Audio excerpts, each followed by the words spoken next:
I've heard a lot of people say they're under pressure to buy a house because they don't want to keep wasting money on rent. That's too bad because owning a home isn't always the best option. My friends who bought homes before turning 30 used to brag about how they weren't throwing money away by paying rent.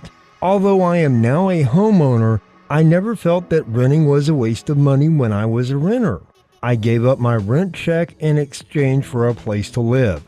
Today, I trade my mortgage payment for a place to live, plus a lot of extra money for upkeep. Before we continue with more details, I'd like to welcome you back to our channel on a new interesting topic which I believe will help you save more money. Please stick out to the end of this video so you won't miss any tips. Your help really counts if you like this video and subscribe to our channel. And now let's get going with our video.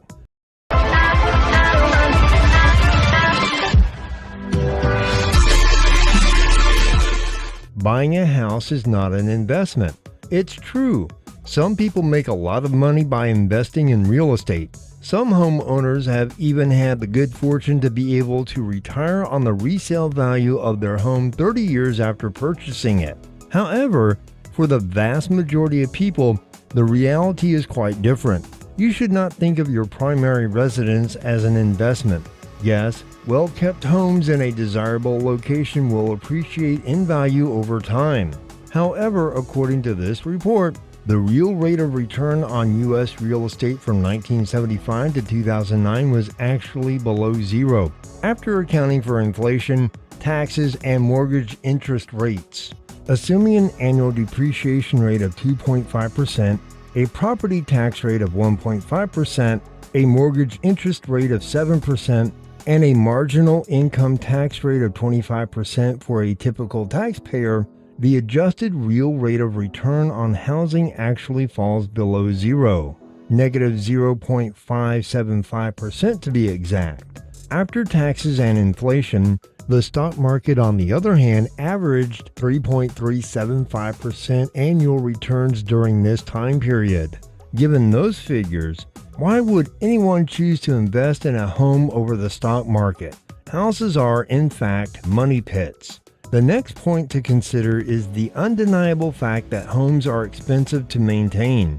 Painting, landscaping, roofing, HVAC maintenance, and a variety of other tasks are required on a regular basis for houses. They're also packed with pricey appliances that break at inconvenient times. Why do you believe your landlord is taking so long to respond to your call about the dripping sink? She intends to use that sink for as long as possible. Of course, she most likely has a brand new sink at home, as would you if you owned your own pad. We make repairs and renovations based on emotions rather than resale value when we own our homes, which makes owning a home far more expensive than renting. You can't control taxes or your neighbors. When you buy a house, you're committing to your neighborhood for the long haul, for better or worse. If you live in a city or town with a strong economy and educational system, your home's value is likely to rise, but so will your property taxes. And if your salary isn't rising as quickly as the salaries of newcomers to your town, you might find yourself unable to afford to stay. On the other hand, if your neighborhood deteriorates, you are the one who not only lives there, but also owns it. If you rent, you can leave at the end of your lease and leave the depreciating property to your landlord to deal with. The only real argument for home ownership: you will accumulate equity in your home over time as long as your property does not depreciate. You're saving a few $100s or more in your home equity with each mortgage payment, which you could liquidate in the future through a sale or refinancing. If you could live in the same home for $1,000 a month rent or $1,000 a month mortgage payment, of which an average of $600 goes towards principal each month, owning the home appears to make financial sense because you're keeping $600 a month before maintenance and other costs. That's a good thing, but I don't think it's enough of a benefit to persuade people to buy homes before they're ready. There are simply too many other factors to consider, but I think the two biggest are If you don't live in your house long enough, much or all of your equity will be erased by realtor commissions and closing costs on a new home. Home equity isn't liquid. If you need cash, you'll be forced to sell your home or refinance, taking on debt and paying more interest. Yes, paying a mortgage and accumulating equity in your home can help you accumulate wealth. However, it only works if you stay in one house for a long time and do not take out any loans against it. Why renting is awesome. The financial advantages of home ownership are frequently exaggerated. However, there are two significant non-financial advantages to renting that you should not overlook. Most importantly, renting allows you to be more flexible. The majority of rental leases are only for a year. Renting allows you to stay as long or as briefly as you want if you aren't ready to commit to living in one place for 5 years or longer.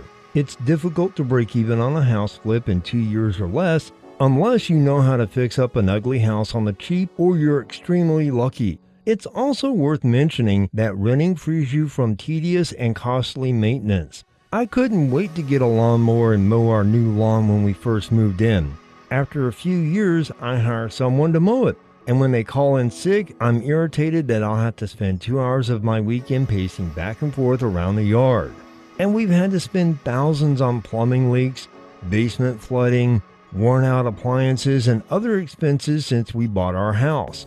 I adore our home, but it hasn't been without its drawbacks. When I rented, I took for granted the fact that I didn't have to worry about maintenance. But make no mistake, being a renter has a lot of advantages. Finally, you can make renting financially beneficial to you. You can invest the difference if you live in a market where you can rent an apartment for significantly less per month than you could own a home. It doesn't have to be a huge difference.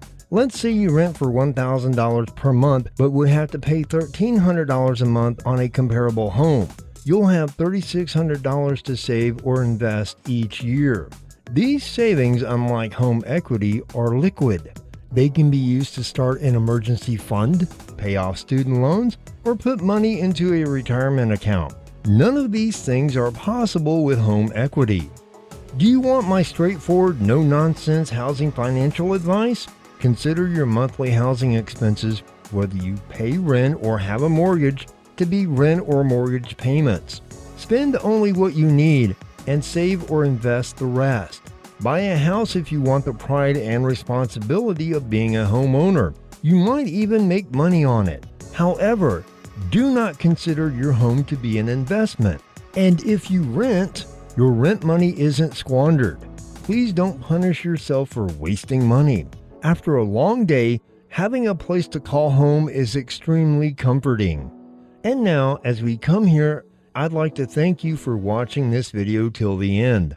Please don't forget to subscribe to our channel, give this video a thumbs up, and hit the notification bell so you won't miss any new updates. Until next time.